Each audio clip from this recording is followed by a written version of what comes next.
ಅಕ್ಷಯ,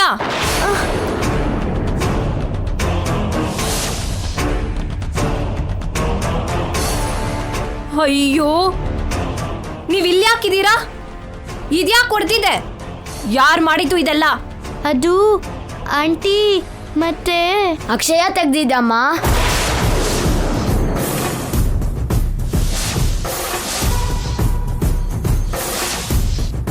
ice cream ಬಂದಿತ್ತು, ತಗೊಳ್ಳೋದಿಕ್ಕೆ ದುಡ್ಡಿಲ್ಲ ಅಂತ ನೀನ್ ಬಚ್ಚಿಟ್ಟಿದ್ದ ದುಡ್ಡನ್ನ ತಗೊಳ್ಳೋಣ ಅಂತ ಬಂದ್ಲು. ಬೇಡ ಅಮ್ಮ ಹೊಡಿತಾಳೆ ಅಂದ್ರೆ ನನ್ನ ಮಾತೇ ಕೇಳಲಿಲ್ಲ. ಬಂಟು, ಯಾಕೆ ಸುಳ್ಳು ಹೇಳ್ತಿದ್ಯಾ? ಏನೇ ದಬಾಯಿಸ್ತಿದ್ಯಾ? ಯಾರು ಇಲ್ದಿರೋ ಸಮಯದಲ್ಲಿ ಕಳ್ತನ ಮಾಡ್ತಿದ್ಯಾ? ಆಂಟಿ, ಅಷ್ಟಕ್ಕೂ ಏನ್ ನಡೀತಾ ಅಂದ್ರೆ ಇನ್ನೇನ್ ಹೇಳ್ತೀಯೇ? ಮೊದ್ಲ ದುಡ್ಡು ಕೊಡು. ಹೊರಗಡೆ ಹೋಗೆ ಹೊರಗಡೆ.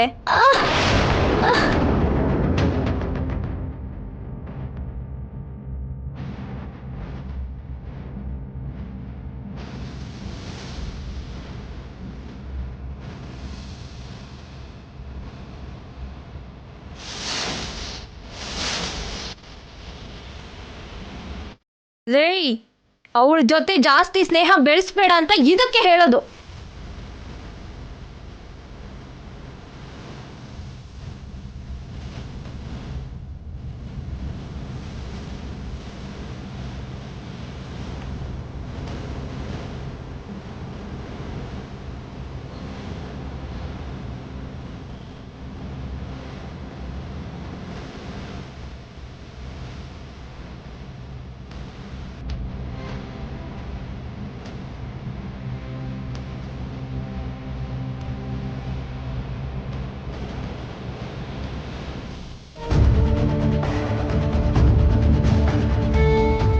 ಬಂಟು ಎಷ್ಟು ದೊಡ್ಡ ಸುಳ್ಳು ಹೇಳಿದ್ನೋ ನೋಡು. ಕಾವೇರಿ ಆಂಟಿ ಕೂಡ ಅರ್ಥ ಮಾಡ್ಕೊಳ್ದೇನೆ ವರ್ತಿಸಿದ್ಲು. ನನ್ಗೋಸ್ಕರ ಆಯಿಂಟ್ಮೆಂಟ್ ತಂದಿದ್ದಕ್ಕೆ ಥ್ಯಾಂಕ್ಸ್.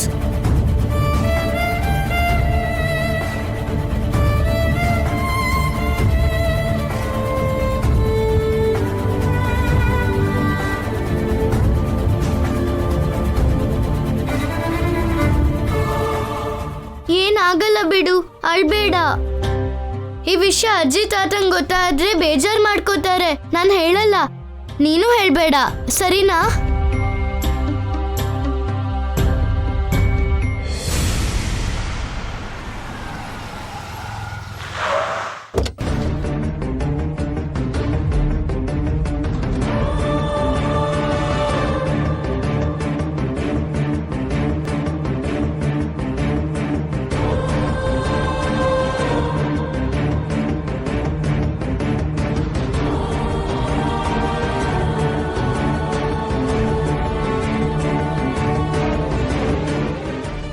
ನಿಂತ್ಕೋ.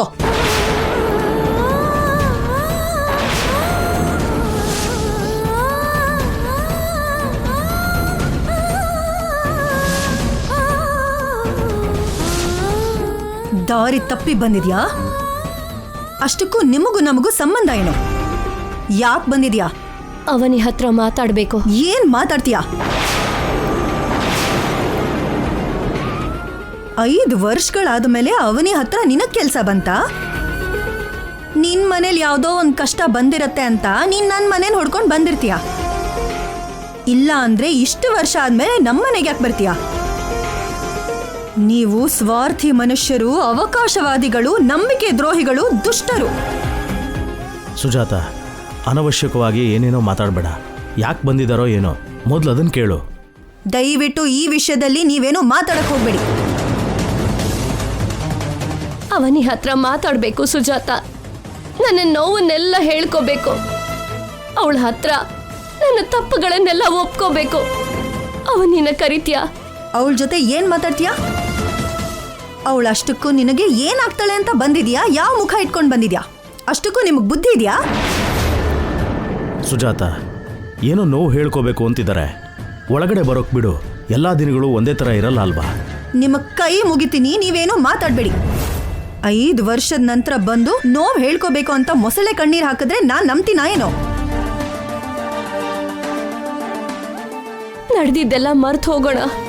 ಅದೆಲ್ಲ ಒಂದು ಕೆಟ್ಟ ಕನಸು ಅನ್ಕೊಳ್ಳೋಣ. ನನ್ನ ನೋವನ್ನ ಅರ್ಥ ಮಾಡ್ಕೋ ಸುಜಾತ. ನಾನು ಅವನಿ ಜೊತೆ ಮಾತಾಡ್ಬೇಕು. ನನ್ನ ಒಳಗಡೆ ಬರೋದಕ್ಕೆ ಬಿಡು. ಅಮ್ಮ, ಅವನಿ ಒಂದ್ಸಲ ಹೊರಗಡೆ ಬಾಮ್ಮ. ಅತ್ತೆ ಬಂದಿದ್ದಾಳಮ್ಮ. ಅವನಿ ಮನೇಲಿ ಇಲ್ಲ ರೀ. ಇದ್ರೂ ನಾನ್ ಮಾತಾಡೋಕೆ ಬಿಡ್ತಿರ್ಲಿಲ್ಲ. ನನ್ ತಂಗಿ ಇವಾಗ ಸ್ವಲ್ಪ ಸಂತೋಷವಾಗಿ ಬದುಕ್ತಿದ್ದಾಳೆ. ಅವಳ ತಂಟೆಗೆ ಯಾರೂ ಬರಬೇಡಿ. ಮತ್ತೆ ಅವಳ ಮೇಲೆ ಆರೋಪ ಹೊರಿಸ್ಬೇಕು ಅಂತಾನೆ ಬಂದಿದ್ದೀರಾ. ಅವನಿ ಬಗ್ಗೆ ಯೋಚನೆ ಮಾಡೋದಕ್ಕೆ ನಿಮಗೆ 5 ವರ್ಷ ಹಿಡಿತು ಅಲ್ವಾ? ಈ 5 ವರ್ಷದ ಸಮಯದಲ್ಲಿ ಅವಳು ಎಷ್ಟು ನೋವು ಅನುಭವಿಸಿದಳೋ ನಿಮಗೇನು ಗೊತ್ತು. ಆದ್ರೂ ಸರಿ, ಅವಳು ಪ್ರತಿ ಸಂದರ್ಭದಲ್ಲೂ ನಿಮ್ಮ ಬಗ್ಗೆ, ನಿಮ್ಮ ಕುಟುಂಬದ ಬಗ್ಗೆ ಯೋಚನೆ ಮಾಡ್ತಾನೆ ಇರ್ತಾಳೆ. ಅವರಿಬ್ರು ಇವಾಗ ಒಂದೇ ಆಫೀಸ್ನಲ್ಲಿ ಕೆಲಸ ಮಾಡ್ತಿದ್ದಾರೆ ಅನ್ನೋ ವಿಷಯ ನಿಮಗೆ ಗೊತ್ತೇ ಇರುತ್ತೆ. ಯಾವತ್ತಾದ್ರೂ ಅವ್ರನ್ನ ಒಂದ್ ಮಾಡೋ ಪ್ರಯತ್ನ ಮಾಡಿದ್ದೀರಾ? ಅವ್ರು ಏನು ಮಾತಾಡಬೇಕು ಅನ್ಕೋತಿದಾರೋ ಮೊದಲು ಕೇಳೋಣ ಸುಜಾತ. ನಾನು ಅದೆಷ್ಟೋ ಸರ್ತಿ ನನ್ನ ತಂಗಿಗೋಸ್ಕರ ಡಾಕ್ಟರ್ ಹೇಳಿದ ವಿಷಯದ ಬಗ್ಗೆ ಇವ್ರ ಹತ್ರ ಹೇಳ್ದೆ. ನನ್ನ ಮಾತನ್ನು ಕೇಳಿದ್ರ ಇವರು? ಕೇಳ್ದೇನೆ ಅಲ್ವಾ? ನನ್ನ ತಂಗಿ ಬದುಕು ಹೀಗಾಗಿರೋದು ಇವಾಗ. ವಾರಸ್ದಾರ ಬೇಕು ಅಂತ ಕಿರುಕುಳ ಕೊಟ್ಲು ಈ ಮಹಾತಾಯಿ. ಅನ್ಯಾಯವಾಗಿ ಒಂದ್ ಮಗುನ ಬಲಿ ತಗೊಂಡ್ಲು. ದೇವಸ್ಥಾನದಲ್ಲಿ ಅಮ್ಮನವ್ರಿಗೆ ಮಗುನ್ ದತ್ತು ಕೊಟ್ಲು. ಅಷ್ಟಕ್ಕೂ ಬುದ್ಧಿರೋರು ಮಾಡೋ ಕೆಲ್ಸನ ಇದು? ತಪ್ಪುಗಳ ಮೇಲೆ ತಪ್ಪು ಮಾಡಿದ್ದು ಇವಳು. ಕುಟುಂಬ ಸರ್ವನಾಶ ಆಗೋಗೋದಕ್ಕೆ ಕಾರಣ ಇವ್ರೆ. ಇಂಥವ್ರಿಗೆ ನನ್ನ ಮನೆಗೆ ಕಾಲಿಡೋಕೆ ಅರ್ಹತೆನೇ ಇಲ್ಲ. ಹೊರಗಡೆ ಹೋಗೋ. ಅದಲ್ಲ ಸುಜಾತ, ನಾನು ಹೇಳೋದು. ಸುಜಾತ,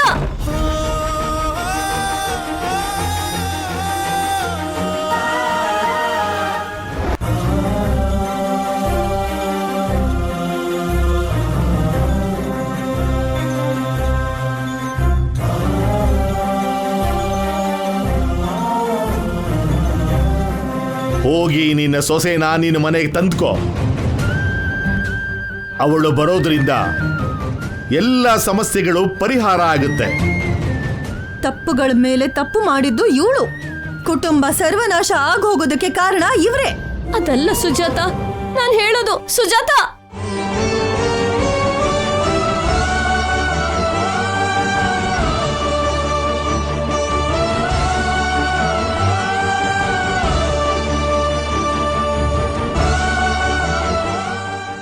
ಎಲ್ಲಿಂದ ಬರ್ತಿದ್ದೀರಾ ಅತ್ತೆ?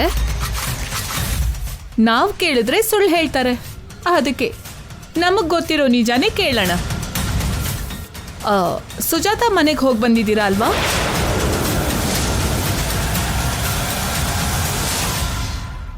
ಹೇಳಿ ಅತ್ತೆ. ಹೌದು. ಯಾಕೆ ಹೋಗಿದ್ರಿ? ಅವನಿ ವಿಷಯದಲ್ಲಿ ಮಾಡಿರೋ ತಪ್ಪಿಗೆ ಪಶ್ಚಾತ್ತಾಪ ಪಟ್ಟೆ.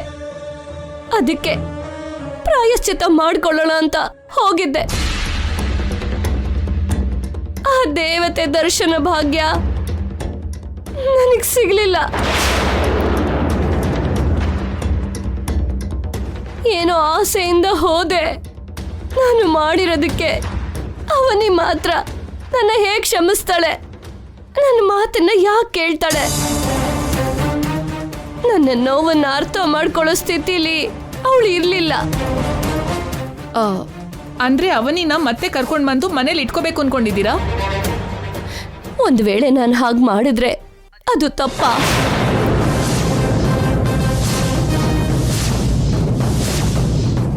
ಈ ಮನೆ ಏನು ಕಳ್ಕೊಂಡಿದ್ಯೋ ಅದು ವಾಪಸ್ ಬರುತ್ತೆ. ಒಳ್ಳೇದೇ ಆಗತ್ತೆ ಅಲ್ವಾ?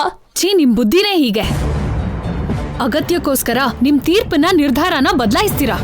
ಅದಕ್ಕೆ ನಾನು ನಿರ್ಧಾರಕ್ಕೆ ಬಂದಿದ್ದೀನಿ. ಸ್ವಂತ ನಿರ್ಧಾರಗಳನ್ನ ತಗೊಳ್ಳೋಷ್ಟು ದೊಡ್ಡವರು ಯಾವತ್ತೂ ಆಗಿದ್ದೀರಾ ಅಂತ ಗೊತ್ತು. ಏನಾ ನಿರ್ಧಾರ?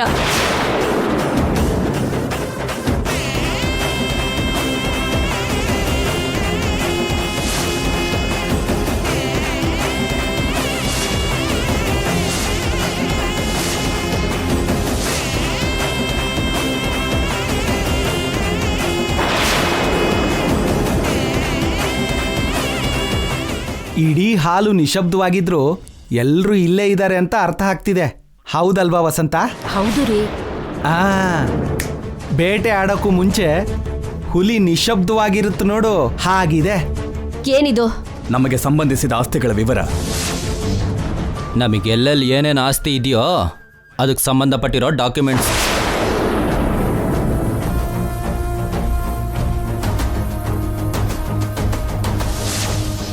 ಈಗ ಇದನ್ ಯಾಕೆ ತಗೊಂಬಂದ್ರಿ? ತಗೊಂಡ್ ಬರ್ಬೇಕಾಗಿರೋ ಸಮಯ ಬಂದಿದೆ. ಇದ್ದಕ್ಕಿದ್ದ ಹಾಗೆ ಇದೆಲ್ಲ ಯಾಕೆ ಬಂತು? ಇದ್ದಕ್ಕಿದ್ದ ಹಾಗೆ ಅವನಿ ಆಲೋಚನೆ ನಿಮ್ಗೆ ಯಾಕೆ ಬಂತು? ಅದರಲ್ಲಿ ಡಾಕ್ಯುಮೆಂಟ್ಸ್ ಜೊತೆಗೆ ನಮಗೆ ಬರಬೇಕಾಗಿರುವಂಥ ಆಸ್ತಿಗಳ ಅಗ್ರಿಮೆಂಟ್ ಕೂಡ ಮಾಡಿಸಿದ್ದೀನಿ. ಅದರಲ್ಲಿ ನೀನು ಮತ್ತೆ ಅಪ್ಪ ಸೈನ್ ಮಾಡಬೇಕು.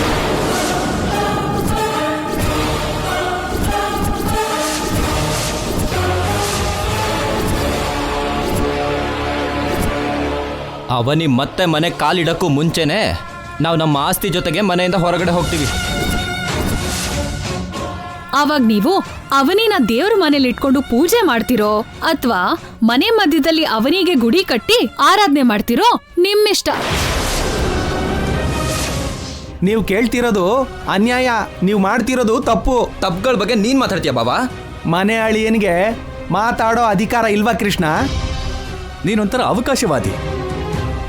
ಎಲ್ಲಿ ಅಗತ್ಯ ಇರುತ್ತೋ ಆ ಕಡೆ ಹೋಗ್ತೀಯ. ನೀವು ಮಾತ್ರ ಮಾತಿನ ಮೇಲೆ ನಿಲ್ಲೋ ಅಂತ ಸತ್ಯ ಹರಿಶ್ಚಂದ್ರರ. ಇಲ್ ನೋಡು, ಮಗ ಸೊಸೆಗೆ ಸಂಬಂಧಿಸಿರೋ ವಿಷಯ ಇದು. ಮಧ್ಯದಲ್ಲಿ ನಿನ್ ತಲೆ ಹಾಕದೇ ಇದ್ರೆ ಚೆನ್ನಾಗಿರುತ್ತೆ.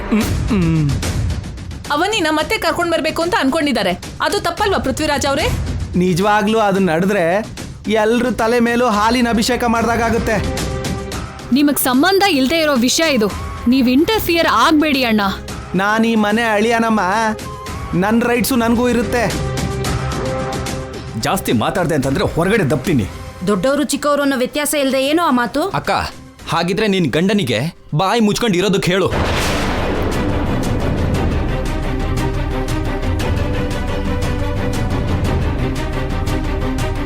ಏನ್ರಿ, ನೀವು ಸ್ವಲ್ಪ ಹೊತ್ತು ಬಾಯಿ ಹಾಕದೆ ಸೈಲೆಂಟ್ ಆಗಿರಿ. ಇಲ್ಲ ಅಂದ್ರೆ ಇಲ್ಲಿಂದ ಒಳಗಡೆ ಹೊರಟೋಗೋಣ, ನಡೀರಿ. ಈ ಸಲ ನಮ್ಮ ಪಾಲನ್ನ ನಮಗೆ ಕೊಡೋವರೆಗೂ ಬಿಡಲ್ಲ. ಮೊದಲು ನೀನು ಸೈನ್ ಮಾಡು. ಕ್ಯಾಂಪಿಂದ ವಾಪಸ್ ಬಂದ ಮೇಲೆ ಅಪ್ಪ ಸೈನ್ ಮಾಡ್ತಾರೆ.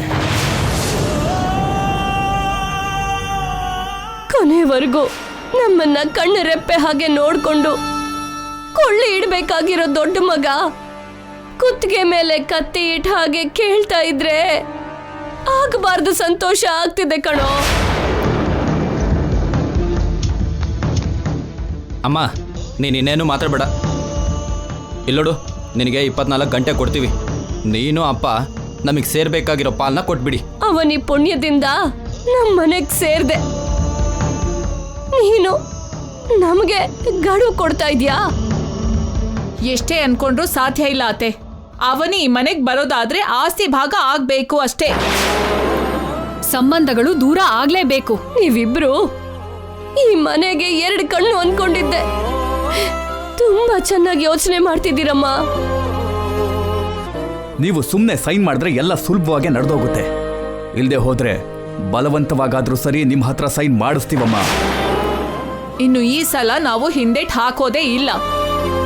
ಅಕ್ಕ, ಇದೇ ನಿಮಗೆ ಲಾಸ್ಟ್ ವಾರ್ನಿಂಗ್. ಈ ವಿಷಯದಲ್ಲಿ ಇನ್ಮೇಲೆ ನೀವು ತಲೆ ಹಾಕಬೇಡಿ.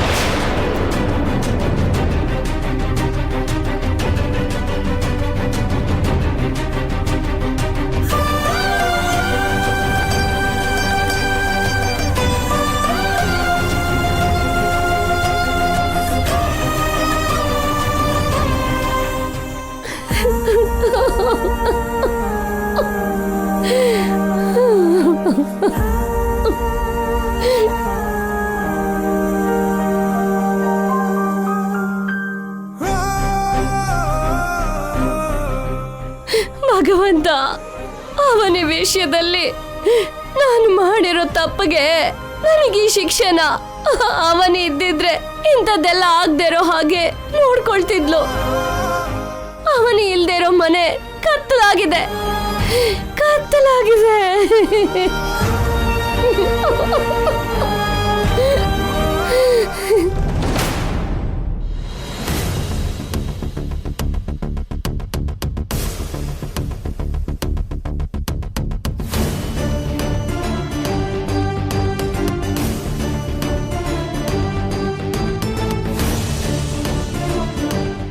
ಏನಾಯ್ತು? ಯಾಕಿಬ್ರು ಒಂಥರ ಇದ್ದೀರಾ? ನಮ್ಮ ಮನೆಗೊಬ್ರು ಅನ್ಕೊಳ್ದಿರೋ ಅತಿಥಿ ಬಂದಿದ್ರು. ಅತಿಥಿನಾ? ಯಾರು? ವೇದವತಿ ಅವ್ರು ಬಂದಿದ್ರು ಅವನಿ. ಹೌದಾ? ನೀನೇನು ಅಷ್ಟೊಂದು ಸಂಭ್ರಮ ಪಡ್ಬೇಡ. ಯಾಕೆ ಬಂದಿದ್ರು ಅಕ್ಕ? ಅತ್ತೆ ನಮ್ಮನೆಗೆ ಬರೋದು ತುಂಬಾ ಆಶ್ಚರ್ಯ ಅನ್ನಿಸ್ತಾ ಇದೆ.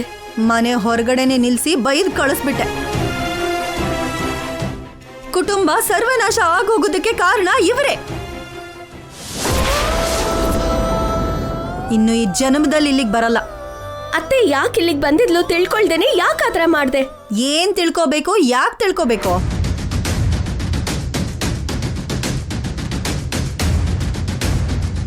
ನೀನ್ ಮಾಡಿದ್ದು ತಪ್ಪಕ್ಕ.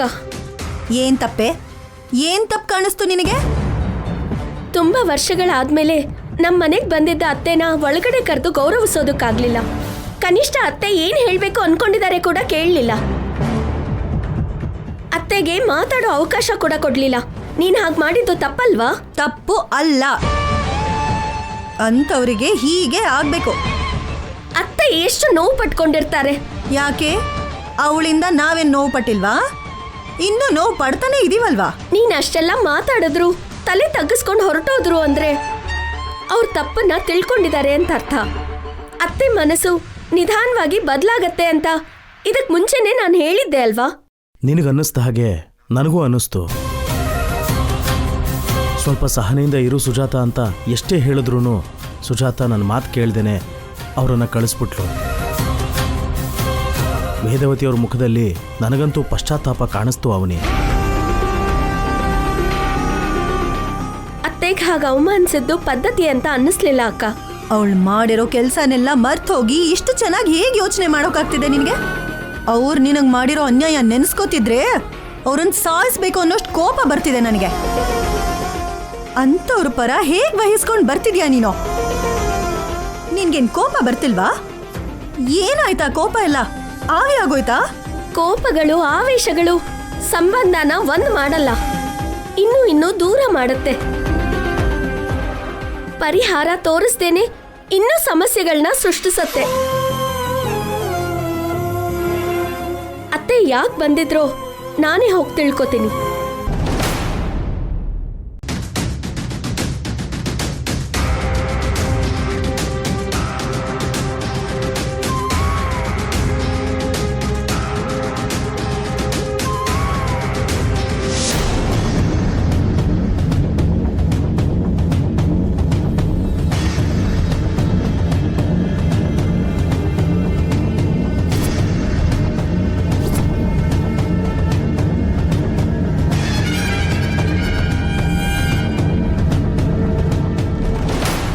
ಅತ್ತೆ ಅತ್ತೆ ಅತ್ತೆ ಅತ್ತೆ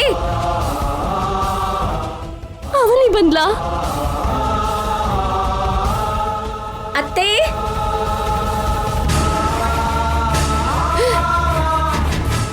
ಅವನಿ